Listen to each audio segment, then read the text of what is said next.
ایک دوسرے کو برداشت کی قوت ختم ہو چکی ہے. ہم 5th جنریشن وار کا شکار ہیں. ہم 1 سیکنڈ میں لوگوں کی کردار کشی کر دیتے ہیں سوشل میڈیا پہ. سیاسی جماعتیں ایک دوسرے پہ الزام تراشیاں کر رہی ہیں اور اس کا سارا جو اثر ہے وہ نیچے تک لوگوں پر جا رہا تھا.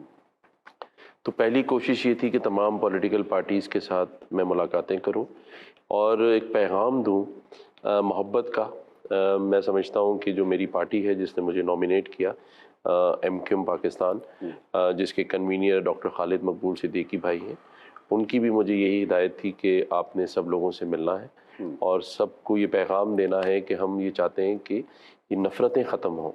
تو وہ کوشش تھی کہ اس طرح سے لوگوں کے ساتھ بات کی جائے کہ سب لوگ اس بات پر متفق ہوں کہ ایک دوسرے کو ہم نے برداشت کرنا ہے اور جو غلطیاں ہو گئی ہیں ایک دوسرے کو اس پر ایک دوسرے کو معاف کر دینا ہے. اور آگے اس صوبے کی بھلائی کے لیے، اس شہر کی بھلائی کے لیے ہم نے سب نے مل جل کر کام کرنا ہے. تو پہلا تو یہی تھا کہ سب کے درمیان. پھر اس کے ساتھ ساتھ تمام مسلک کے لوگوں کے ساتھ مجھے بتایا گیا کہ جی گورنر ہاؤس میں سارے جو علماء کرام ہیں وہ ملنے آتے ہیں.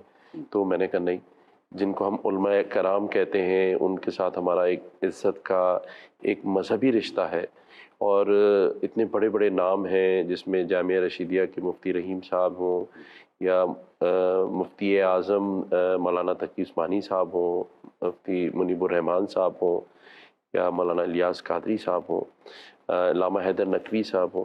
یہ وہ بڑے نام ہیں. اور بھی جو لوگ میں یہ کہوں گا تو میں نے کہا نہیں، میں سب کے پاس خود جاؤں گا اور سب کی جامعات میں گیا اور جو ابھی رہ گئے ہیں ان سب کے پاس بھی جاؤں گا.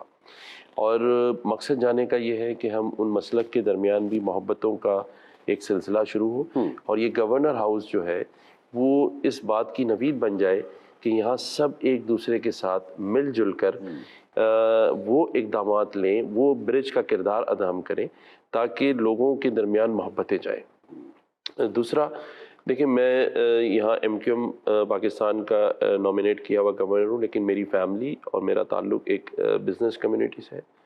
تو یہاں پر میں نے federation chamber of commerce industries کے پریزیڈنٹ پچھلے 1 مہینے میں 3 دفعہ مجھ سے ملے ہیں اور اب میں خود بھی فیڈریشن ہاؤس جا رہا ہوں اور میں تقریباً کوئی 25 سے 26 ٹریڈ باڈیز جو ایسوسیشنس ہیں ان سے میں نے یہاں ملاقاتیں کی اور اس کا صرف ایک مقصد ہے اور وہ مقصد یہ ہے کہ ہم آج کہیں یہ محسوس کرتے ہیں کہ گورنمنٹ کے اداروں میں جابس ختم ہو چکی ہیں، ان کے جو امپلائیز ہیں وہ بوجھ بنتے جا رہے ہیں. پرائیویٹ سیکٹر میں بھی جو ہے وہ اب جابس جو ہیں بہت کم ہیں. تو ایک دماغ میں یہ چیز ہے کہ ہم ایسا ایٹماسفیئر کریٹ کریں، جیسے میں بہت جگہوں پر کہتا ہوں کہ اگر کسی کے پاس ایک آئی فون ہے تو وہ بھی مہینے میں لاکھ روپے کما سکتا ہے، لیکن ہم اس کو کانٹینٹ دیں، اس کو بتائیں کہ کیسے، وہ نہ کہ اپنا ٹائم اور اپنی انرجی اور اپنا پیسہ لوگوں کی کردار کشی کے لیے استعمال کرے تو ارننگ کے لیے کرے. اور یہ تمام ٹریڈر ایسوسیشن اور فیڈریشن کے ساتھ ملنے کا مقصد یہ ہے کہ ہم لوگوں کے لیے ایسے روزگار کے مواقع نکال لیں کہ ہر آدمی جاب دینے والا بنے، جاب لینے اور مانگنے والا نہ بنے. تو انشاءاللہ اس کے اوپر کام ہو رہا ہے. تو یہ اسی طرح سے سلسلے چل رہے ہیں. تو یہ آپ نے جو کہا کہ سوچ کر آئے تھے، تو جب کہتے ہیں نا کہ اللہ تعالیٰ کسی کو پر مہربان ہوتا ہے تو رستہ بھی خود بخود بن جاتا ہے. درست کہا آپ نے. اچھا مجھے ایک بات بتائیں، ایک بڑا سوال اٹھتا ہے کہ کامران تسوری صاحب بڑے ایکٹیو تھے MQM کے اندر اور اس کے بعد کامران تسوری صاحب سکرین سے آؤٹ ہو گئے، پھر ایک دم سکرین میں آئے اور پھر گورنر بن گئے. یہ کیا ہوا؟ دیکھیں، میں سمجھتا ہوں کہ ڈاکٹر فاروق ستار بھائی نے 2018 میں مجھے MQM پاکستان میں دعوت دی تھی اور پھر ہم نے بہت اچھا کام کیا اور وہی ٹیم ساری اس وقت بھی تھی. لیکن کچھ ہوتی ہیں ایسی چیزیں جہاں آپ سیاسی اختلاف ایک دوسرے سے رکھ لیتے ہیں. تو ذاتی اختلاف کبھی بھی کسی سے نہیں تھا، رابطے سب سے تھے. اور پھر ایک ٹائم ایسا آیا کہ ڈاکٹر خالد مقبول صدیقی بھائی نے ایک پریس کانفرنس میں تمام لوگوں کو دعوت دی جو گھر بیٹھے ہوئے ہیں، جو ناراض ہیں اور جو MQM کا حصہ تھے، وہ سب آئیں اور ہم سب مل جل کر کام کریں. تو مجھے یہ لگا کہ نہیں، مجھے بھی ان کی اس آواز پہ لبیک کہنا چاہیے. اور کیونکہ میں نے پہل کی اور میں وہاں حیدرآباد گیا اور پھر سب نے مجھے بہت پیار سے ویلکم کیا اور آج آپ دیکھ لیں الحمدللہ. تو آپ کو بلانے والا، واپس بلانے والا کون ہوا؟ خالد مقبول صدیقی جی، ہوئے؟ خالد مقبول. اچھا. ٹھیک ہے. اچھا ایک بات بتائیں, ابھی جو میں 2-3 روز سے دیکھ رہا ہوں کراچی کے اندر آپ کی ملاقاتیں جو ہیں, ایک تو زرداری صاحب ہو, بلاول بھٹو زرداری صاحب ہو, فریال بی بی ہو, اور اس کے علاوہ کئی اور لوگ ہیں جو میرے خیال میں پیر صاحب پگاڑا سے میں راجہ سائیں ہو گئے, 2 دفعہ ملا, راجہ سائیں ہو گئے, اور ساتھ ساتھ میری مولانا فضل الرحمان صاحب سے بات مولانا صاحب ہوئی, سے بھی, ان کے جو چودھری یہاں شجاعت صاحب سے بات ہوئی آپ چودھری شجاعت صاحب سے, پریزیڈنٹ صاحب یہاں آئے بھی اور میں نے ان سے بات بھی کی, سراج الحق صاحب سے, سینیٹر سراج الحق صاحب سے, اور میری کل ان کی جو یہاں مرکز ہے حافظ نعیم صاحب سے, نعیم الرحمان صاحب سے بھی ملاقات ہے. تو میں I'm sorry I'm cutting you over here, لیکن then again میں پوچھنا یہ چاہ رہا ہوں کہ چیف منسٹر صاحب سے بھی مل رہے ہیں آپ. ہم نے پہلے دیکھا کہ چیف منسٹر صاحب سے ملاقات نہیں کی جاتی تھی اسی گورنر ہاؤس کے اندر, یا کوئی کشیدگی تھی, let me put it this وے. لیکن ابھی جو موجودہ چیف منسٹر ہیں ان کے ساتھ بھی آپ کے بڑے اچھے مراسم ہیں. Then again you guys are meeting up again and again. اور لوکل باڈیز کے الیکشن کروا رہے ہیں کہ نہیں کروا رہی ہے, پہلے یہ تو سمجھا دیں کہ اس میں کوئی ادھر ifs and buts and pros and cons تو نہیں ہے کہیں. نہیں, میں سمجھتا ہوں کہ لوگ کہہ رہے ہیں کہ وہ اس لیے نہیں کروانا چاہ رہے کہ آپ لوگ شاید عوام آپ کا ساتھ نہ دے, آپ سیٹیں نہ نکال سکیں, اور وہ امبیرسمنٹ سے بچنے کے لیے نہیں کرانا چاہ نہیں, رہے. ایسی کوئی بات نہیں ہے. جو میری پارٹی ہے MQM پاکستان, اس میں ڈاکٹر خالد مقبول صدیقی بھائی کی یہ ڈیمانڈ تھی کہ بلدیاتی الیکشن ہوں اور فوری ہونے چاہیے. لیکن اس کے ساتھ ساتھ ہماری ایک اور ڈیمانڈ تھی جس کے لیے ہم پچھلے 4 سالوں سے سپریم کورٹ گئے ہوئے تھے, اور پھر اس کا آرڈر بھی آ گیا جسے ہم 140A کے تحت ہم گئے تھے سپریم کورٹ آف پاکستان میں, اور اس کی ججمنٹ آ چکی ہے. ہمارے 2 ایشوز ہیں. ہم یہ کہتے ہیں کہ جو ڈیلیمیٹیشن کا سلسلہ ہمارے ساتھ ہوا ہے اس پر نظر ثانی کی جائے. ہم نے الیکشن کمیشن آف پاکستان میں اس کے لیے اپلیکیشن ڈالی ہوئی ہے. ہم ہائی کورٹ بھی گئے ہوئے ہیں اس کی امپلیمنٹیشن پہ جو سپریم کورٹ کا آرڈر ہے. اور ساتھ ساتھ جو پارٹی ہے میری وہ یہ کہتی ہے کہ ہمیں کراچی کا, جو میں نے جیسے آپ کو کہا نا کہ ملٹیپل پارٹیز کا شہر بن چکا ہے, اور یہاں کوئی بھی ایسی چیز کی جائے جس میں یہ خدشہ ہو جانی اور مالی نقصان کا, تو ہم نے یہ بھی کہا ہے کہ اس کے لیے فل پروف سیکورٹی پرووائڈ کی جائے. اچھا یہ سب کا متفقہ فیصلہ ہے؟ یہ متفقہ سب کا فیصلہ بھی ہے, ہمارا بھی ہے, PSP تمام جماعتیں جو میں سمجھتا ہوں اس وقت ہیں. مصطفیٰ کمال صاحب بھی آپ کو بڑی مبارکیں دے رہے ہیں. نہیں جی, میں بالکل ان کا شکریہ ہم نے کیا ہے کہ جس وقت میں گورنرشپ کے لیے نامینیٹ ہوا تھا تو انہوں نے, وہ پہلے شخص تھے جنہوں نے مجھے ٹویٹ کر کے مبارکباد دی. آپ ان کو کوئی ایڈمنسٹریٹر تو نہیں بنا رہے؟ نہیں جی, میں کون ہوتا ہوں ان کو ایڈمنسٹریٹر بنانے والا. یہ تو آپ اتنی مسکراہٹ جو ہے نا اس کے پیچھے کچھ گڑبڑ ہے. نہیں, ایسا کچھ نہیں ہے. دیکھیں, میں یہ سمجھتا ہوں, جیسے میں نے آپ کو پہلے بھی کہا کہ میری کوشش ہے کہ سب لوگوں کو ایک ساتھ جوڑا جائے. MQM پاکستان واحد جماعت ہے جس کا پتنگ نشان ہے کہ وہ تبھی مضبوط ہوگی جب اس میں سارے لوگ جو اس کے اندر موجود تھے وہ ساتھ آ کے کام کریں اور سب اچھا کام کریں اس شہر کے لیے, اس صوبے کے لیے. تو ہر ایک کو, خالد مقبول بھائی بھی کہہ چکے ہیں کہ سب کو ہماری طرف سے دعوت ہے کہ سب آئیں اور اس MQM پاکستان میں کام کریں. اور جو بھی اچھا کام کرے گا, MQM کے لیے عہدے دینا کوئی بڑی بات نہیں ہے. اس کی ایک مثال میں آپ کے سامنے موجود ہوں. تو بہت سارے لوگ جو MQM نے سینیٹرز بنائے ہیں, MNAs بنائے ہیں, وہ مختلف پاکستان میں جگہوں سے تعلق رکھتے ہیں, پنجاب سے بھی, خیبر پختونخوا سے بھی, اور سندھ سے بھی.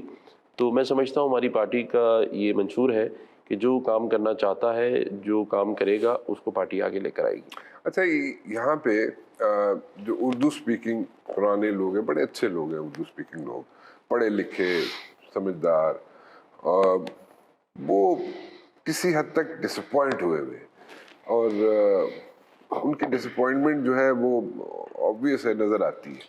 اور وہ پھر آپ لوگوں کے اندر جو MQM کے اندر جو تقسیم ہوئی ہے, مطلب اس میں گروپس بنے ہوئے ہیں, اس سے بھی ذرا تھوڑے سے وہ بڑے اپسیٹ رہتے ہیں.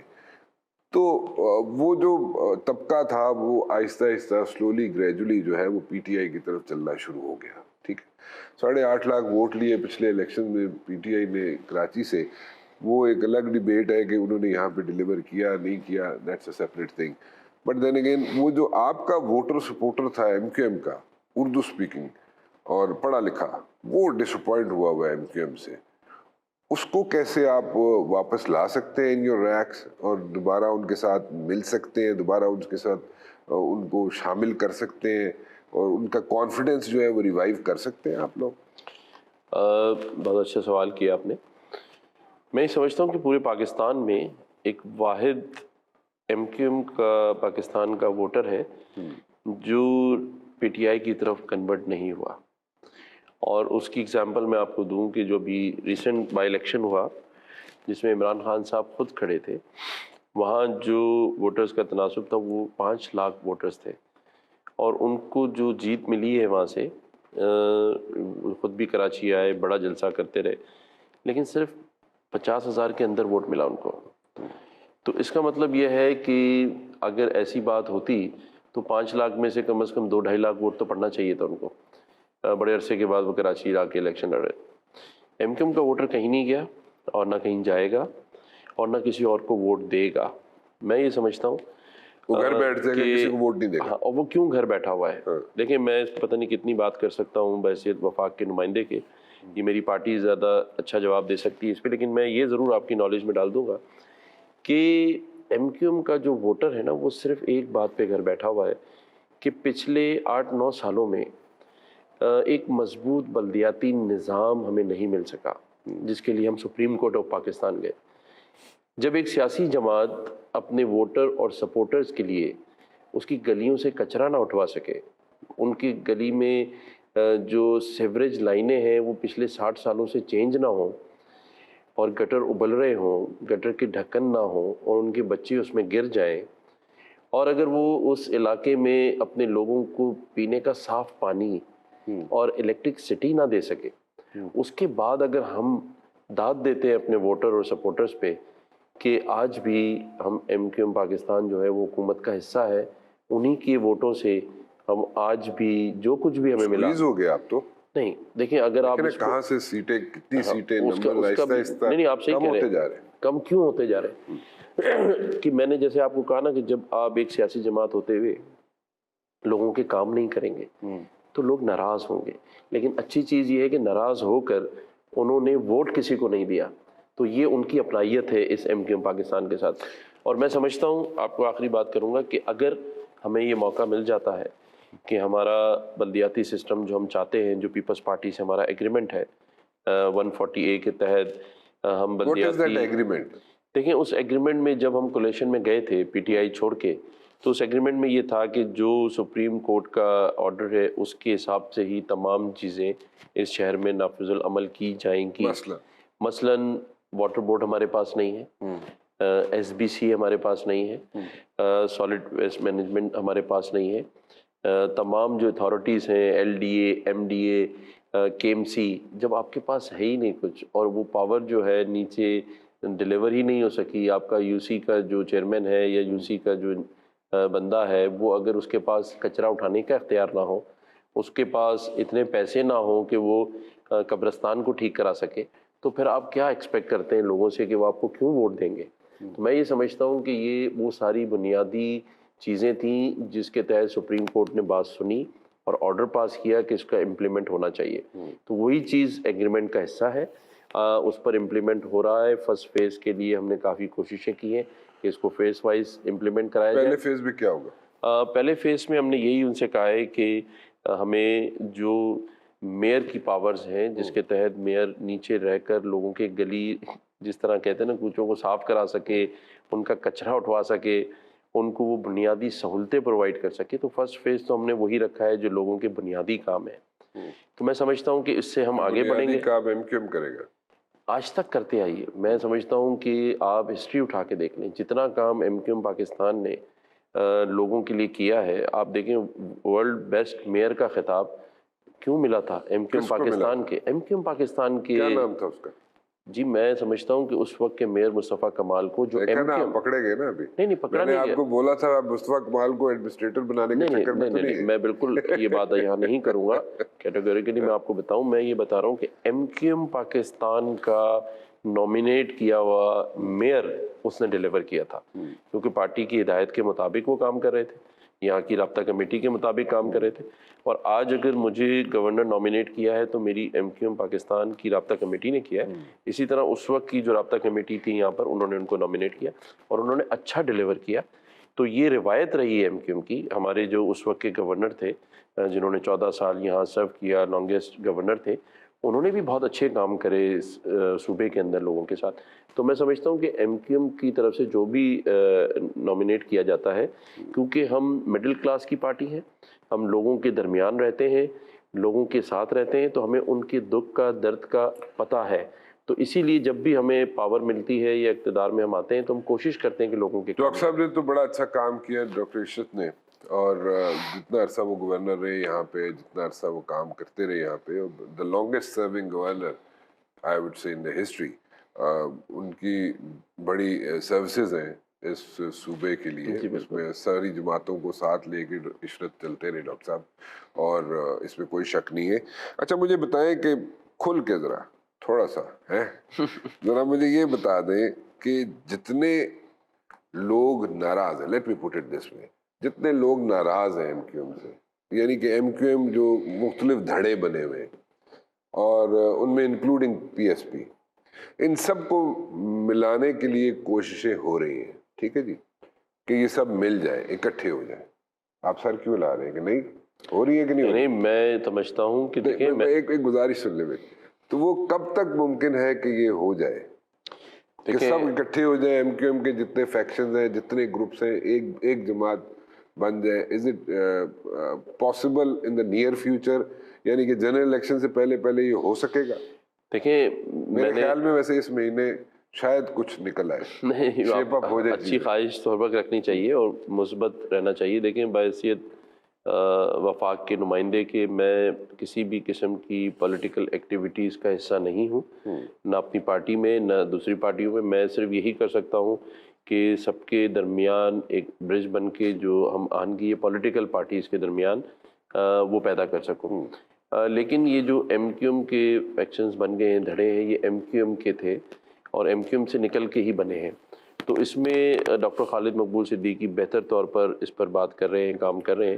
دیکھا نا آپ نے یہاں پہ چکر چلا دیا، اچھا وہ کیا؟ سارا وقت جو ہے نا خالد مقبول صدیقی پہ ڈال دیا کہ میں ان سے جا کے پوچھوں۔ نہیں، رابطہ کمیٹی ڈیسائیڈ کرے گی۔ یہاں میں یہ ضرور کہہ سکتا ہوں، یہ ٹپیکل سینٹینس ہے نا کہ ہر چیز رابطہ کمیٹی ڈیسائیڈ کرے وہ گی، ایسے دیکھیں نہ ایک ہر کریں۔ پارٹی کا اپنا ایک منشور نہیں وہ ہوتا ہے، ٹھیک ہے، ہوتا ہے، لیکن آپ کو پتہ ہے ساری چیزیں آپ کے پاس ہے، میں تو بہت چھوٹا سا وہ شیئر نہیں کرنا چاہ رہے آپ تو الگ بات ہے، لیکن نہیں، میں تو ظاہر ہے میری پارٹی نے مجھے یہاں نامینیٹ کیا ہے۔ میں یہ سمجھتا ہوں کہ جب تک ہم سب ایک دوسرے کے ساتھ ایک دوسرے کو ساتھ لے کے نہیں چلیں گے، شہر کی طرف ہم اچھے کام نہیں کر سکتے۔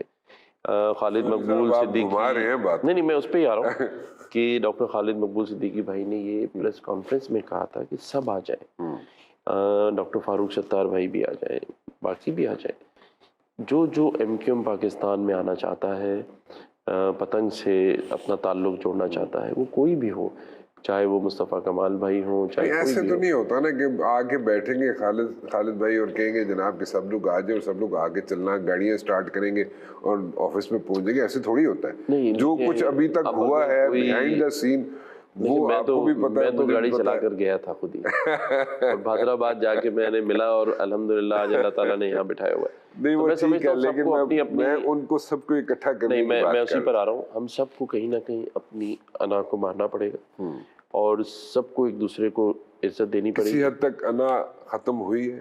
میں سمجھتا ہوں جو شہر کے حالات ہیں اور جو ملک کے حالات ہیں، جو ملک کے معاشی حالات ہیں، جو اس وقت ملک میں انتشار پھیلا ہوا ہے اور ایک سیاسی جماعت نعوذ باللہ اپنے آپ کو سب کچھ سمجھ رہی ہے اور اس نے ان ریاستی اداروں کو بھی نہیں چھوڑا جو پاکستان کے لیے اپنی جانوں کا، پی ٹی آئی کے اگینسٹ آپ لوگ جب تک متحد نہیں ہوں گے، ابھی تو صرف بات کر رہے ہیں ہم، میں تھوڑا سا نہیں اس میں دو چیزیں میں بریک لے لوں، مجھے بڑی دیر سے اشارہ کر رہا ہے وہ میرا پروڈیوسر، تو میں ذرا ایک بریک لے لوں، واپس آتا ہوں کیونکہ آپ مجھے گھما رہے ہیں، دونوں چیزوں میں گھما رہے ہیں، میں ایک بریک لیتا ہوں۔ دیکھیں آپ نے دو چیزوں میں بریک پہ جانے سے پہلے مجھے گھمایا, اچھا ٹھیک ہے, میں واپس لے آتا ہوں. نہیں لیکن گھمانا نہیں ہے, نہیں گھمانا نہیں, لیکن وہ پروگرام ختم ہو جائے گا نا, آپ ادھر میں سے آپ کو پروگرام کے بعد گورنر ہاؤس گھما سکتا ہوں. وہ تو آپ مجھے ابھی بھی گھما رہے ہیں, نہیں. لیکن گورنر ہاؤس نہیں اس چکر میں دے رہے ہیں. میں پوچھ رہا ہوں کہ ساری جماعتیں جو ہیں, نمبر ون ساری جماعتیں ساری جو آئی وڈ سے کہ مختلف گروپس بنے ہوئے ہیں ایم کیو ایم میں, وہ اکٹھے کرنے کے لیے کوششیں جاری ہیں, ٹھیک ہے. میں صرف یہ پوچھ رہا ہوں انکلوڈنگ پی ایس پی کہ یہ سب لوگ اکٹھے ہو جائیں. میری انفارمیشن یہ ہے کہ سب لوگ اکٹھے ہو جائیں اور اس کی کوششیں ہو رہی ہیں, بڑی سیریس کوششیں ہو رہی ہیں. اور میری انفارمیشن یہ ہے کہ شاید اگلے ایک آدھ ماہ میں یہ چیزیں کسی حد تک میچیور بھی ہونا شروع ہو جائے, نظر آنا شروع ہو جائے. میں یہ کہہ رہا ہوں کہ آپ مجھے تو وہ دے رہے ہیں, رابطہ کمیٹی کی طرف لے کے جا رہے ہیں, گاڑیوں کی طرف لے کے جا رہے ہیں, گاڑی سٹارٹ کر کے ادھر آ جائے, مقبول بھائی یہ کہہ رہے ہیں, وہ نہیں. میں یہ کہہ رہا ہوں کہ آپ کے خیال میں یہ کب تک ساری چیزیں, یہ ساری مختلف جو گروپس بنے ہوئے ہیں, صرف ایم کیو ایم کے بھی بات کر رہا ہوں, وہ کب تک اکٹھے ہو کے سامنے آ سکتے ہیں؟ دیکھیں کمانا نہیں ہے آپ نے, نہیں اپنے سوال میں ہی آپ نے مجھے بھی جواب دے دیا. آپ میں نے خود تو آپ کہا, کو اس لیے آسانی پیدا کی. نہیں آپ نے آسان کر دیا میرے لیے, کہ آپ نے خود یہ کہا کہ ایم کیو ایم کے گروپ, یہ کہا آپ نے نا, ایم کیو ایم میں ڈفرینٹ گروپس جو ہیں, گروپس, کسی بھی پولیٹیکل پارٹی کے ساتھ ڈفرینٹ طریقہ کار ہوتا ہے بات کرنے کا. لیکن اگر آپ کی اپنی پارٹی کے کوئی گروپ بن جائے تو اس گروپ کے ساتھ بات کرنے کا ڈفرینٹ طریقہ کار ہوتا ہے. کیونکہ آپ دیکھیں کسی سیاسی جماعت کے ساتھ جب ڈائلاگ کرتے ہیں تو وہاں تو آپ ان کے منشور, اپنے منشور کو سامنے رکھتے ہیں. لیکن اگر آپ کی پارٹی سے ہی کوئی گروپ نکل کر چلا گیا ہو, چاہے وہ ناراض ہو کے چلا گیا ہے یا اپنا اس کا نظریہ بدل گیا ہے یا وہ کسی اور نظریے پر آ گیا ہے, تو اس کو واپس لانے کے لیے آپ کو اپنی پارٹی سے ہی بات کرنی پڑتی ہے. جیسے میں نے پہلے کہا کہ رابطہ کمیٹی اور خالد مقبول صدیقی بھائی, میں نے تو کہا آپ تمام کو کہ ایشوز اس کو میں بیٹھ کافی کے, کام ہو چکا ہے. نہیں میں سمجھتا ہوں کہ کام یا آپ اس ہونا چیز کو چاہیے. ایڈمٹ کرتے ہیں کافی کام ہو چکا ہے. نہیں ہم نے تو دیکھیں, مجھے جب تک میں ڈپٹی کنوینئر وہاں لاسٹ جو میٹنگ میری تھی اس کے بعد میں یہاں آ گیا, اس کے بعد مجھے نہیں پتا کہ سیاسی طور پہ وہاں کیا کام ہو رہا ہے, آپ کے پاس زیادہ اس کی خبر ہوگی. لیکن جب میں آخری دن وہاں تھا ایز ڈپٹی کنوینئر, تو وہاں سب کی یہ رائے تھی کہ یہ جو سارے گروپ ہیں جس میں ڈاکٹر فاروق ستار بھائی بھی ہیں, اور جو وہ ناراض ہمارے کارکنان ہیں, جو سینئر رہنما ہمارے ناراض گھر بیٹھے, ان سب کو واپس آنا چاہیے اور انکنڈیشنلی آنا چاہیے, کوئی شرائط کے ساتھ نہ آئے. یہ رابطہ کمیٹی کا آخری فیصلہ تھا, اور وہ آ کے ایک بات آپ نے مان لی کہ اس پہ کام ہو رہا ہے. جی جی الحمدللہ. اچھا دوسرا سوال یہ ہے کہ جیسے پیپلز پارٹی ہو گئی اور مختلف یہاں پہ پارٹیز ہیں, آپ لوگ ہو گئے, ایم کیو ایم ہو گیا, اور باقی آپ سب کو ساتھ ملانا چاہ رہے ہیں تاکہ آپ لوگ سب اکٹھے ہو جائیں, اور جو ایج مل رہا تھا پی ٹی آئی کو یہاں پہ خاص طور پہ سندھ کے اندر, وہ ایج نہ ملے. اگر آپ لوگ سارے متحد ہو جائیں گے, I am talking Peoples Party, M Q M, اور آپ لوگوں کے ہم خیال جو لوگ ہیں, وہ سارے اگر اکٹھے ہو جائیں تو پی ٹی آئی کو وہ ایج نہیں ملے گا جو ایج مل رہا ہے ایز سچ. اس پہ تو آپ لوگ بیٹھ گئے ہیں اکٹھے, اس میں تو کوئی شک نہیں نا. جیسے بلدیاتی انتخابات ہو گئے, اس میں آپ لوگ بیٹھ کے آپ لوگ برین اسٹارمنگ کر رہے ہیں کہ how should we go about it. اور اس کے علاوہ آپ کئی چیزوں پہ آپ کے کنسنسز ہیں, جیسے آپ کی ملاقاتیں ہو رہی ہیں, آپ ایک ایسا رول پلے کر رہے ہیں کہ جناب سب کو ساتھ لے کے چلنے والا رول ہو ساری پارٹیز کو. جیسے میں نے پہلے کہا کہ زرداری صاحب سے بھی مل رہے ہیں آپ, بلاول صاحب سے بھی مل رہے ہیں آپ, فریال بی بی سے مل رہے ہیں آپ, and there are so many other parties, ان کے ساتھ آپ مل رہے ہیں, پی ایس پی والے آپ کو مبارکیں دے رہے ہیں. سو آپ لوگ سب اکٹھے ہو کے اس لیے چلنا چاہ رہے ہیں کہ جو ایج ملا ہوا ہے یا آئندہ آنے والے جنرل الیکشن میں مل سکتا ہے پی ٹی آئی کو, وہ نہ ملے. آپ متحد ہو تو پی ٹی آئی کو وہ ایج نہیں ملے گا. اس پہ کوئی غلط بات تو نہیں, it's a political move, but اس پہ کتنی کامیابی ہو چکی ہے؟ دیکھیں میں آپ کو یہاں تھوڑا سا کریکٹ کروں کہ 2018 کا جو الیکشن تھا وہ تو کراچی سے خاص طور پہ ایم کیو ایم پاکستان سے چھینا گیا تھا اور پی ٹی آئی کی گود میں ڈالا گیا تھا.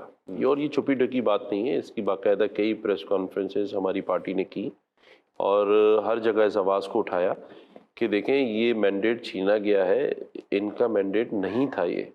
تو میں نہیں سمجھتا کہ وہ 8.5 لاکھ جو ووٹ ملا تھا وہ غلط تھا، بہت تھوڑا بہت غلط نہیں PTI تھا، کو ملا تھا. بہت ہی زیادہ غلط تھا. وہ اسی لیے تعداد اتنی بڑھ گئی نا کہ وہ آرگینک نہیں تھا، وہ باقاعدہ مصنوعی طور پہ دیا گیا ان کو، جس کی وجہ سے آج یہ پورے ملک کے اندر جو انتشار کی صورتحال ہے، اور جس طریقے سے میں نے جیسے پہلے بھی کہا تھا کہ وہ ایکٹ کر رہے ہیں کہ وہ لوگوں کو، قوم کو ڈیوائیڈ کر رہے ہیں، جو کہ ہم اس وقت اس کے متحمل نہیں ہو سکتے. پاکستان اس وقت جس معاشی صورتحال میں گھرا ہوا ہے، جس طرح اس وقت فلڈ کے بعد ہماری پورے پاکستان میں اور خاص طور پہ جو سندھ میں صورتحال ہے کہ 1 کروڑ سے زیادہ لوگ بے گھر ہیں، ان کے مال مویشی ان سے چھن چکے ہیں، گھر میں چھت نہیں ہے.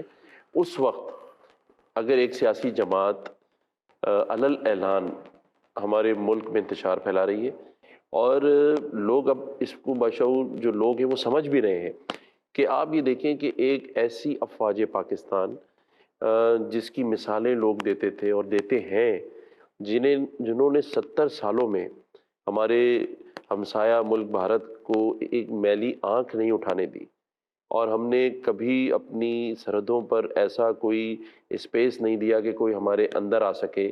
انہوں نے شہادتیں دی اپنی، چاہے سرحدیں ہوں چاہے پاکستان کے اندر اپنی قوم کے ساتھ کھڑا نہ ہو، چاہے ارتھ کوئک ہو، فلڈ ہو، سب جگہ پہ افواج پاکستان نے ایک اہم کردار ادا کیا. کوئی شک نہیں. اب اس شک کو خراب کرنا، ان پر تنقید کرنا، پاکستان کے اندر پاکستان سے باہر ایک سوچی سمجھی سازش کے تحت پاکستان کی افواج کو بدنام کرنا، میں سمجھتا ہوں یہ پاکستان کے ساتھ ایک ایسا بھیانک کھیل ہے جس کو میں سمجھتا ہوں کہ پاکستان کی غیور عوام کبھی نہیں کرنے دیں گے. اور جس طرح وہ بڑھ رہے ہیں انشاءاللہ تعالیٰ، اب آپ دیکھیں گے جس طرح سے وہ افواج پاکستان کو تنقید کا نشانہ بنا رہے، آئندہ آنے والوں میں دنوں میں آپ دیکھیے گا یہیں سے ان کا ڈاؤن فال شروع ہوگا. یو آر ایبسلیوٹلی رائٹ، کیونکہ ایک انسٹیٹیوشن ہے آرمڈ فورسز، اور آرمڈ فورسز کا انسٹیٹیوشن انٹیکٹ ہے، اور اس پہ just for the heck of it آپ اس کو تنقید کا نشانہ بنائیں گے نا، تو جو جوان ہے، فوجی ہے، جو سینے پہ گولی کھاتا ہے آپ کے لیے، میرے لیے، عوام کے لیے، وہ ڈی مورال ہوتا ہے. سو اگر کرٹیسزم بھی کرنا ہے فوج پہ تو ضرور کریں، لیکن پکے پیروں پہ کریں، اور تاکہ ان کی کوئی اصلاح ہو سکے. ایسے ہی ہوائی فائرنگ کرنے کی فائدہ نہیں ہے، اس میں دشمن کو تو پھر کوئی ضرورت ہی نہیں کسی چیز کی، نہ گولی کی، نہ بندوق کی، نہ جہاز کی، نہ توپ کی. وہ ان کا پرپس تو ادھر ہی بیٹھ کے لوگ سرو کر رہے ہیں. خیر اینی ویز وہ بات تو درست ہے آپ کی، میں اس پہ بھی یہی کامنٹ کر سکتا ہوں جو میں نے کیے. مجھے بتائیں، آپ کو ناموں سے پکارا جاتا ہے، غصہ نہیں آتا؟ آتا ہے؟ دیکھیں میں یہ سمجھتا ہوں کہ اگر اچھے ناموں سے پکارا جائے، اب مجھے نہیں پتا آپ اس کو مولا جٹ کو کیا نام دیں گے، اچھا یا برا؟ نہیں میں سمجھتا ہوں مولا جٹ کا جو کریکٹر ہے پاکستان میں بہت پازیٹیو ہے. نوری نٹ کا نیگیٹو ہے، لیکن میں تو کسی کو نوری نٹ بھی نہیں کہتا، کیونکہ میرے لیے تو وہ بھی ایک ایسا کریکٹر ہے کہ جو پاکستان میں ایک اچھے عظیم فنکاروں نے یہ کردار ادا کیے ہیں. دونوں میرے لیے دونوں ہی قابل احترام اور معزز. آپ نے ویسے مووی دیکھی ہے؟ نہیں میں جاؤں گا اب دیکھنے، آج آپ نے یاد دلایا ہے تو میں شاید کل ہی چلا جاؤں. میں سمجھتا ہوں کہ چلتے ہیں، چلیں ہم دیکھتے ہیں ساتھ چل کے. میں یہ سمجھتا ہوں میں نے تو ان کا شکریہ ادا کیا تھا، اور میں نے کہا تھا آپ نے ایک پازیٹیو کریکٹر کے ساتھ مجھے جوڑا ہے. لیکن میں یہ سمجھتا ہوں کہ ایک ایسے سیاسی لیڈر کو بہت ناپ تول کر کے بات کرنی چاہیے، چاہے وہ افواج پاکستان کے لیے کریں، چاہے کسی بھی پولیٹیکل پارٹی کے کسی بھی فرد کے لیے کریں، اور چاہے وہ کسی صوبے کے گورنر کے لیے کریں. کیونکہ آپ کسی کے اگر آپ کانوں کے کچے ہیں تو پھر آپ لیڈر نہیں ہیں. لیڈر وہ ہوتا ہے جو سوچ سمجھ کے بات کرتا ہے. ٹھیک ہے، میں بحیثیت کرکٹر عمران خان صاحب کو بہت پسند کرتا تھا، اور شوکت خانم کے حوالے سے انہوں نے بہت اچھے پازیٹیو کام کیے. میں نے خود ان کو 3-4 بار اس میں ان کے چیریٹی پروگرامز میں فنڈنگ کی ان کو. لیکن ایز پولیٹیکل لیڈر پاکستان نے ان کو عزت دی. میں نے 3 بار نہیں میں نے ان کی دیا، ان کو ان کے اس پروگرامز میں جو چیریٹی پروگرامز ہوتے تھے اس میں ڈونیشن دیا. میں یہ سمجھتا ہوں کہ ایک لیڈر کو ان کو عزت دی پاکستان نے، ان کو پرائم منسٹر آف پاکستان بنایا، اور پوری قوم ان کو دیکھ رہی تھی کہ وہ 1 کروڑ نوکریاں کب دیں گے، اور وہ پوری قوم سوچ رہی تھی کہ 50 لاکھ گھر کب ملیں گے، اور پوری قوم دیکھ رہی تھی کہ ایک نیا پاکستان کہاں ہے۔ میں بھی چاہتا تھا کہ میرے گلی محلوں کی گلیاں نئے پاکستان میں ان کی کھڑکیاں کھلیں، لیکن وہ خواب ہی رہا، اور 3.5-4 سال آنکھ مچتے گزر گئے۔ لیکن میں یہ سمجھتا ہوں کہ ایک لیڈر کو بہت سوچ سمجھ کے بات کرنی چاہیے، اور پولیٹیکل پارٹیز کے جو ہیڈ ہوتے ہیں ان کو بہت میچور ہونا چاہیے۔ اقتدار آنی جانی چیز ہے، اقتدار کے لیے اپنا سب کچھ داؤ پہ نہیں لگانا چاہیے، کچھ چھوڑ دینا چاہیے اپنی پارٹی کے لیے، کیونکہ لیڈرز تو بدل جاتے ہیں، پارٹیز چلتی رہتی ہیں، اور ان میں اور بہت سارے لوگ ہیں جو ان سے بھی زیادہ قابل ہوں گے، لائق ہوں گے، ان کو بھی موقع ملے گا آگے۔ لیکن اگر آپ اپنی پارٹی کو ایک ایسی بند گلی میں لا کے کھڑا کر دیں جہاں سے نکلنا ناممکن ہو جائے، اور آپ اپنے اقتدار کے حصول کی خاطر اپنے ان اداروں کو ملائن کر دیں، ان کو ایسی باتیں کہہ دیں کہ جہاں سے آپ تو کہتے ہیں وہ یو ٹرن لینا بہت ان کے لیے آسان کام ہے، لیکن میں سمجھتا ہوں کہ جو پاکستان کے اسٹیک ہولڈرز ہیں، جو پاکستان کے سچے مجاہد ہیں، جو عوام ہیں، وہ سب کچھ دیکھ رہے ہیں، اور میں سمجھتا ہوں کہ بہت آگے نکل گئے۔ واپسی کا راستہ مجھے نظر نہیں آ رہا کہ یو ٹرن بھی لیا تو کیسے لیں گے۔ بٹ دین اگین ٹھیک ہے، کئی چیزیں ایسی ہیں جو خان صاحب کی کرٹیسائز کی جا سکتی ہیں، اور خاص طور پہ اگر جو ان کی جو ایک سٹینس تھا اگینسٹ سرٹن آرمڈ فورسز پرسنلز، اس پہ کرٹیسائز کیا جا سکتا ہے، کیونکہ اس سے ہی جڑی ہوئی ہیں ساری چیزیں، وہ پورا ڈی مورال ہوتا ہے institution. But then again what I want to ask over here is کہ فالوئنگ تو ہے عمران خان کی، آپ ہنس رہے، تو وہ فالوئنگ تو ہے، ان کے پیچھے لوگ تو ہیں، ان کو سپورٹر تو ابھی بھی ہیں ان کے ساتھ۔ سو آپ لوگ جو آئے ہوئے ہیں، یعنی میں آپ سے مراد یعنی کہ پی ڈی ایم والے جو حکومت میں آئے ہوئے ہیں، وہ تو آئے تھے اس لیے کہ وہ آئیں، آ کے بجٹ پاس کروائیں، الیکشن کروائیں، کیونکہ اس سے پہلے حکومت میں آنے سے پہلے یہی آپ لوگوں کی ڈیمانڈ تھی نا کہ الیکشن کروائیں، عمران خان الیکشن کروائے۔ اس وقت اس کا گراف 9% پہ تھا، تو خیر وہ الیکشنز کے لیے تو چلو جو کچھ بھی ہے، نو کانفیڈنس موو لے کے آئے آپ لوگ، which was a constitutional thing, اس میں کوئی غلط بات نہیں ہے۔ بٹ دین اگین آپ لوگ آئے، بجٹ بھی پاس ہو گیا، پھر اس کے بعد ارادے چینج ہو گئے، کیونکہ بقول پی ڈی ایم کے لوگوں کے یا حکومت کے کچھ سخت فیصلے عوام کو برداشت کر، بڑا ٹپکل لینگویج ہے، بڑا ٹپکل سینٹینس ہے جو ہم 33 سال سے میں تو کم از کم سن کے تھک گیا ہوں کہ ساری قربانیاں عوام کو ہی دینی ہے، باقی کوئی نہ دے۔ اینی ویز وہ آپ لوگوں نے کر دیا بیٹھ کے۔ اب آپ الیکشنز کیوں نہیں کرانا چاہ رہے؟ اس لیے نہیں کرانا چاہ رہے کہ عمران خان کا گراف اوپر چلا گیا ہے، اور آپ لوگ چاہتے ہی ہیں کہ آپ کو تھوڑا سا ٹائم مل جائے، آپ ڈیلیور کر سکیں یا کوئی نہ کوئی ریلیف دے دیں عوام کو، اور پھر اس کے بعد آپ الیکشن کرائیں، تاکہ الیکشن میں جب آپ جائیں تو آپ کو کم از کم سپورٹ ملے، ووٹ ملے، اور آپ کا سپورٹر باہر نکل آئے۔ آپ کی اس بات سے پہلے مجھے کہاوت کسی کی یاد آ گئی، میں اس سے ریلیٹ نہیں کر رہا، اس کو ویسے ہی یاد آ گئی۔ وہ بچپن سے سنتے آئے تھے کہ 2 لوگوں کے ساتھ کبھی ٹائم ضائع نہ کریں، ایک جو آپ کے منہ پہ جھوٹ بولتے ہو، ان سے آپ کیا حاصل کر سکتے ہیں، اور دوسرا وہ سمندر کے اس پار کھڑے ہو کہ آپ کو کوئی برا بھلا کہہ رہا ہو نا، تو اس سے بھی ٹائم ضائع نہیں کرنا چاہیے، کیونکہ بیچ میں سمندر ہے، نہ میں اس کا کچھ کر سکتا ہوں نہ وہ میرا کر سکتا ہے۔ تو ویسے ہی ایک بات یاد آ گئی تھی۔ دیکھیں آپ جو بات کہہ رہے ہیں نا کہ ہم ریفر کر رہے ہیں، نہیں میں کسی کو کیا کہہ سکتا ہوں، میں تو ایک ایسے منصب پہ اللہ تعالیٰ نے مجھے بٹھایا ہے کہ میں تو چاہوں گا کہ لوگوں میں محبتیں ہونی چاہیے۔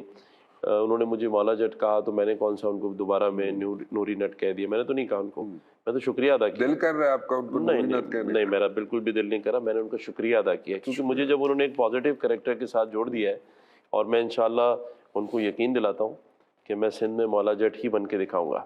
کیا بات! تو میں یہ سمجھتا ہوں کہ جو آپ نے بات کی اس کو میں اس طرح سے لیتا ہوں کہ دیکھیں ارلی الیکشن مینس کیا ہے کہ آج پاکستان میں جو سیلاب کی صورتحال ہے، اور خاص طور پہ تو ہم سندھ میں اور کراچی کی بات کرتے ہیں کہ سندھ کیونکہ ایک پیپلز پارٹی کی گورنمنٹ ہے، جب 1 کروڑ لوگ روڈوں پہ بیٹھے ہوں تو پہلے آپ ان کے کھانے پینے اور رہنے کا بندوبست کریں گے، یا ان کے لیے جو آپ نے سیکورٹی دی ہوئی ہے، آپ کی فورسز پولیس ان کے لیے کھڑی ہیں کہ کہیں آپس میں تصادم نہ ہو جائے، یا آپ پہلے کہیں گے کہ نہیں یہ اپنے گھروں کو نہ جائیں، میں الیکشن کرا لوں؟ وہ بھائی پورا صوبہ ڈوبا پڑا ہے آدھے سے زیادہ، آپ کے لوگ بے گھر ہیں، ووٹ کس سے ڈلوائیں گے؟ گھروں کے باہر مردم شماری نہیں، پولنگ بوتھ کہاں بنائیں گے؟ مطلب کوئی عقل کی بات کرے۔ اور دوسری بات یہ ہے کہ میں یہ سمجھتا ہوں کہ جب الیکشن کا ٹائم آئے گا تو الیکشن ہو جائیں گے۔ تو الیکشنز تو ورلڈ وارز میں بھی ہوتے رہے۔ دیکھیں پاکستان متحمل نہیں ہے ان چیزوں کا۔ آپ ایک طرف تو معاشی حالات کو لے کے کھڑے ہیں اس کے دہانے پہ، دوسری طرف آپ کے اندرونی مسائل ہیں، سیلاب ہے، اور پھر آپ چیزوں کو ٹھیک نہیں کر پا رہے، ایک انتشار کی کیفیت ہے، اکانومی کو ٹھیک کرنا ہے۔ تو جب ایک ٹائم ہے اور اس کا ایک آئینی ٹائم موجود ہے جس کے مطابق وہ ہونے ہیں، دیکھیں کسی کی خواہش پہ الیکشن نہیں ہو سکتے، جو میں ایز وفاق کے نمائندے کے طور پہ کہہ رہا ہوں۔ اور ہمیں دیکھیں ہم نے ایک وتیرہ بنا لیا ہے کہ ہر چیز کو ہم ایک 5th جنریشن وار کی جو کشمکش چل رہی ہے اس ملک میں بھی، کہ آپ یہ دیکھیں کہ ہر چیز کو آپ پبلک کر رہے ہیں، میڈیا پر لا رہے ہیں، تماشا بنا دیا آپ نے۔ اب کسی ریڈی والے کے پاس بھی جاؤ تو وہ پوچھتا ہے کہ جی الیکشن کب ہوں گے، اور جی کب آ رہی ہے الیکشن۔ پھر اس کے بعد آپ کراچی کے اسکول میں بچوں کو بھی پوچھیں کہ بھئی کیا ہو رہا ہے، وہ کہتے ہیں جی وہ نیا آرمی چیف کون ہوگا۔ مطلب یہ کیا مذاق بنا دیا ہے اس پارٹی نے جو ہے۔ مطلب ایک انسٹیٹیوشن ہے، اس کا ایک طریقہ کار ہے، جس طریقے سے پاکستان میں آج تک یہ ہوتا ہے اسی طریقے کے تحت ہوگا۔ لیکن یہ سب چیزیں کر کے میں سمجھتا ہوں کہ سوائے پاکستان کو کمزور کرنے کے، اس کے اداروں کو کمزور کرنے کے، اس ملک کی معیشت کو کمزور کرنے کے علاوہ دوسرا کوئی ایجنڈا نہیں ہے۔ تو آپ الیکشن جو ہے آپ کی نظر میں، آپ کے خیال میں 2023 اگست میں ہی ہونے چاہیے، جب مطلب کہ اسمبلیز کا دیکھیے ٹینیور میں یہ پورا سمجھتا ہو ہوں اس کے بعد ہونے کہ اس چاہیے؟ کے اوپر بھی بیٹھا جا سکتا ہے، تمام سیاسی جماعتیں کسی بات پر متفق اب ہو جائیں۔ وہ وہاں پہ سینگ بیٹھ پھنسا کے بیٹھے ہوئے ہیں کہ آپ الیکشنز بتائیں کب ہوں گے، تب ہم بیٹھنے کے لیے تیار ہیں۔ آپ کہتے ہیں جی ہم بیٹھنے کے لیے تیار ہیں۔ What are the T O Rs? لیکن ٹی او آرز تو یہ تھے کہ جب ایک پارٹی جس کی اکثریت اسمبلی میں ختم ہوئی اور وہ قائد حزب اختلاف کی پوزیشن پہ بیٹھنا تھے اور انہی چیزوں کو وہاں اسمبلی میں ڈیسائیڈ کرنا تھا، تو وہاں سے تو وہ باہر نکل گئے۔ مطلب دیکھیں نا، اگر آج ان کی party as opposition party assembly میں ہوتی تو یہ وہاں بیٹھ کے باتیں کرنی تھی نا، آپ نے ان سے وہاں ڈائلاگ کرنا تھا کہ الیکشن کب ہوں گے۔ اب آپ روڈوں پہ اور ٹی وی پہ تو نہیں ڈیسائیڈ کرا سکتے۔ نہیں، یو آر رائٹ کہ اسمبلی کے اندر بیٹھتے تو ان کی سچویشن ڈیفرنٹ ہوتی، وہاں بیٹھ کے ہی بات کرتے نا کہ جی الیکشن کب ہونے، ارلی الیکشن ہونے تو ٹھیک ہے، اگر پارلیمنٹ میں ڈیسائیڈ ہو جاتا، ساری پارٹیز وہاں موجود تھیں تو ارلی کر لیتے۔ لیکن اب آپ ٹی وی پر آ کے یہ بیانیہ لائیں، نیریٹو سیٹ کریں کہ جی ٹی وی کے ذریعے لوگوں کو بتائیں کہ ہم الیکشن چاہتے ہیں، لیکن آپ بیٹھنے کو تو تیار ہی نہیں ہے، کہاں بیٹھے ہوئے آپ؟ نہیں، لیکن اگر وہ جو ڈیمانڈ کر رہے ہیں خان صاحب کہ جناب آپ بتائیں کہ جی الیکشنز کب ہوں گے، چلیں آپ بتائیں اگست کے بعد میرے خیال سے آپ لوگوں کی بات کریں، خان صاحب کو چھوڑیں جی، خان صاحب کو بالکل چھوڑ دیں، جس طرح لوگ چھوڑنے والے ہیں آگے آپ بھی چھوڑ دیں۔ دیکھیں ہم لوگوں کی بات کریں، لوگ اس وقت بہت برے حالات میں ہیں، معاشی طور پہ بے روزگاری ہے، کچھ آپ لوگوں کو دینا تو پھر لوگوں عوام چھوڑے نا خان یہ کو۔ نہ میری پرواہ ہے کہ میں کیا کر رہا ہوں، نہ ان کی پرواہ ہے کہ خان صاحب کیا کریں۔ لوگوں کو چاہیے کہ ہم ان کو کچھ ڈیلیور کریں، لوگوں کے کام کریں، کم از کم ان کے چہروں پہ اطمینان ہو، مسکراہٹ ہو، کچھ ان کو دیں تو آپ اسی لیے تو جدوجہد کر رہے ہیں۔ ابھی جو آپ نے اتنی بات میرے لیے کی جس پہ میں آپ کا شکریہ ادا کرتا ہوں، یہ سب اسی لیے تو ہے کہ اگر ایک مہینے میں میں ان سب لوگوں کے پاس گیا ہوں تو میں آگے بھی جاؤں گا اور لوگوں سے جا کے پلان کر کے آئے تھے کہ میں نے پورے ایک مہینے میں جناب وہ کسی زمانے میں شیخ رشید کو نا، ایک جنگ کے ہمارے پرانے ہوا کرتے تھے مرحوم شورش صاحب ایڈیٹر ہوا کرتے تھے، تو انہوں نے شیخ رشید کو ہیلپ آؤٹ کیا اور اس میں انہوں نے کہا جی شیخ رشید ان کے پاس جایا کرتے تھے تو وہ جا کے کہتا ہوتا تھا جی کہ میرے واسطے خبراں لا دیو، تو وہ ان کو کہتے ہوتے تھے، انہوں نے ایک نئی ٹرم یوز کی تھی 30 روزے 30 افطاریاں۔ تو آپ نے 30 دن میں افطاریاں تو پتہ نہیں رمضان نہیں ہے اس لیے نہیں کرائی، لیکن صبح آپ 5:30 بجے تک جا کے کرتے کیا ہیں یہ تو سمجھائیں مجھے۔ نہیں، شیخ رشید تھے مطلب کیا؟ ایک شیخ رشید وہ ہیں جو ابھی جی انہی کی بات کہہ رہا ہوں میں، مرحوم شورش صاحب کی میں بات، وہی تو میں نے کہا آپ نے تھے کہہ دیا۔ تو ایک ہاں بالکل میں دیکھتا رہتا ہوں ان کو، اچھے انسان ہیں. نہیں تو وہ 30 روزے 30 افطاریاں شیخ رشید کے لیے شوبر صاحب نے کہا تھا، آپ نے 30 دن میں ابھی یہ کیا ارادہ کر کے آئے؟ 1 مہینہ ہوا ہے. آپ نہیں مجھے جو بات مجھے پوچھ 2 رہا ہوں مہینے پھر اور گھما رہے ہیں. نہیں آپ مجھے 2 مہینے اصل دیں. میں یہ بہت نہیں آپ مجھے 2 مہینے آپ دیں. مجھے بتائیں، میں پوچھ کچھ اور رہا ہوں، آپ جواب کچھ اور میں آپ کی بات سے صبح جواب 5:30 بجے تک کیا کرتے ہیں آپ دیکھیں جاگ کے؟ نہیں جاگ کے اللہ تعالیٰ مجھے ہمت دے. میں نے جیسے آپ کو پہلے بھی کہا کہ میری پوری کوشش ہے کہ میں اپنا زیادہ تر ٹائم مجھے اللہ تعالیٰ ہمت دے، توفیق دے تو میں پلاننگ کروں لوگوں کے ساتھ کس طرح بیٹھ کر چیزوں کو حل کرنا ہے. تو جب سے میں نے یہ چارج سنبھالا ہے تو میں یہ بالکل آپ کی بات کہہ رہا ہوں. 5 بجے آپ کو میسج کیا، اچھا آپ نے 5 بجے مجھے جواب دیا. تو اس کا مطلب یہ کہ 5 بجے تک آپ بھی جاگ رہے تھے. نہیں میں تو آپ کیا کر رہے تھے؟ میں تو صبح اٹھتا ہوں، میں اٹھ کے جناب کو اللہ رسول کا نام لیتا ہوں، تھوڑی سی اللہ تعالیٰ آپ کو توفیق دے اور مجھے بھی توفیق دے کہ میں بھی اللہ رسول کا نام لوں. لیکن آپ اس وقت کر کے رہے تھے، آپ کسی میٹنگ میں تھے. بالکل ایسا ہی ہے. جب سے میں نے یہاں چارج لیا ہے میں رات کو 4-5 بجے سوتا ہوں، لوگوں کے ساتھ مل رہا ہوتا ہوں اور 4 گھنٹے کی ابھی تک 1 مہینے میں میری نیند ہے. لیکن اللہ تعالیٰ نے بڑی اسٹرینتھ دی ہے کہ ہمت کے ساتھ کام کرو اور یہی کوشش ہے کہ جو بہت سارے ہمارے مسائل ہیں ان کو حل کیا جائے، کیونکہ اس ملک میں اللہ کی ایک نعمت ہے کہ ہمارے پاس بہت سارے وسائل بھی ہیں. صبح تک آپ میٹنگز کرتے رہے؟ الحمدللہ ابھی تک چل رہا ہے اسی طرح سے. اوکے، سو 30 دن میں تو آپ نے جو کرنا تھا کر لیا. What next? Very quickly because I have to wind up. میں یہ کہتا ہوں کہ آپ بھی اور لوگ بھی مجھے 2 مہینے کا اور مجھے موقع دیں کہ 2 مہینے اور 2 مہینے اور اس کے بعد آپ پھر ایک پروگرام ضرور کیجیے گا. یا تو وہ تنقیدی پروگرام ہوگا اور یا جس طرح آج آپ نے بات کی اس سے اچھی بات آپ میرے لیے کر رہے ہوں گے انشاءاللہ تعالیٰ. Thank you very much for joining me. بہت بہت شکریہ آپ کا. رانا مبشر کو اجازت دیجیے جی. اللہ حافظ.